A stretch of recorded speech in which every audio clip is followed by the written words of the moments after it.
Our sugar bush is pretty significant to me. I grew up, walking the woods and building forts in the woods and making trails. I feel just as much at home in our sugar bush as I do the house I grew up in. I'm in the woods every season alongside our crew tapping, and it's just something about being in the woods. It humbles you, it grounds you. At least that's the way it is for me. Especially this time of year in the fall. It's kind of like the calm before the storm, before winter. The colors are vibrant, the smell in the air, it's really calming. So you can really start to get a deeper connection, not only with the woods, but yourself. When you're in there for long periods of time, it's pretty special.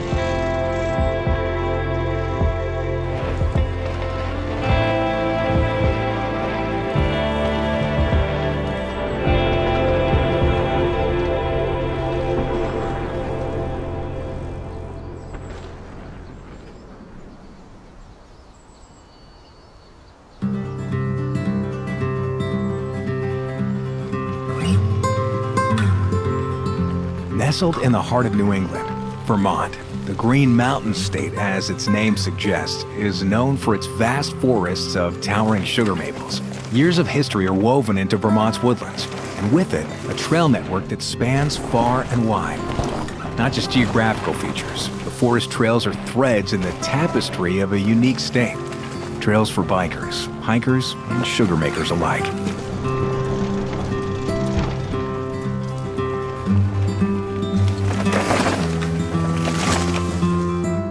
My name is Tom Wyckoff.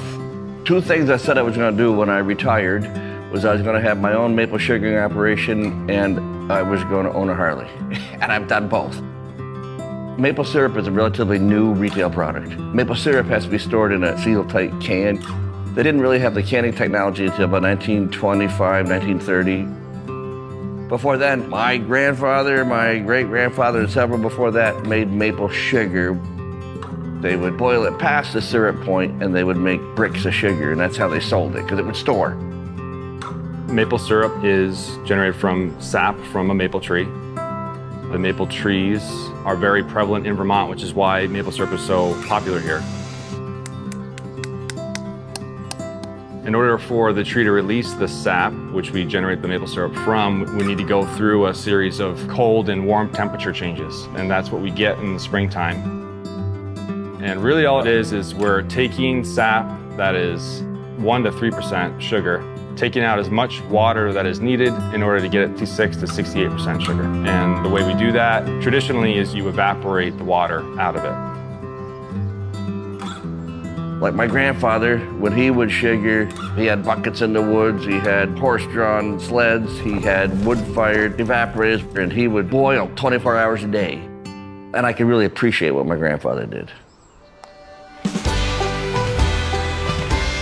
Sap flows through the veins of the maples, and the trails are the veins of the forest.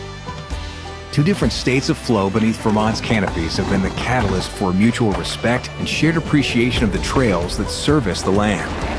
The trails bring communities together and have helped build relationships between user groups so that the trails can be enjoyed by all.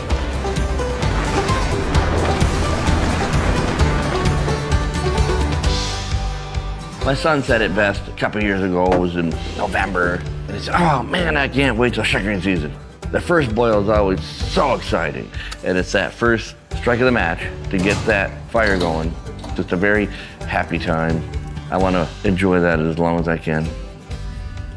When I built this place, I was trying to make a traditional looking sugar house. I'm not criticizing any sugar maker today. I just don't want a factory. I wanted to bring the quintessential Vermont into my sugar house. I wanted to honor my grandfather. I know how hard he worked. I know how hard my uncles worked. It's just my way of telling them I realize what they did and how much work they put into it.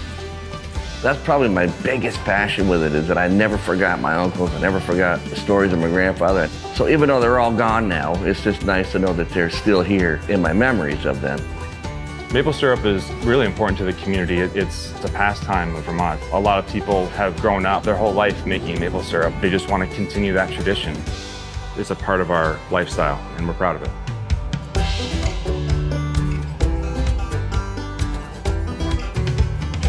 community is key, and Vermont Mountain Bike Association has built their own over the past 25 years.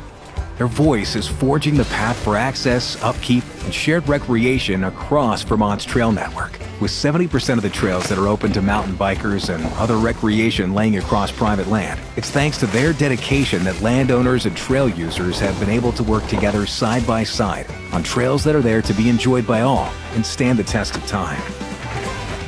My crop is sap, and our field is our forest. If we don't take care of it, it's not going to be there. Some of the trees that we tap are 250 years old. It's just so critical that we use best practices. We want to preserve the forest for future generations. We want to be able to continue being stewards of the land, harvesting the sap and making maple syrup. And to do that, you need to nurture it so it continues to provide for us.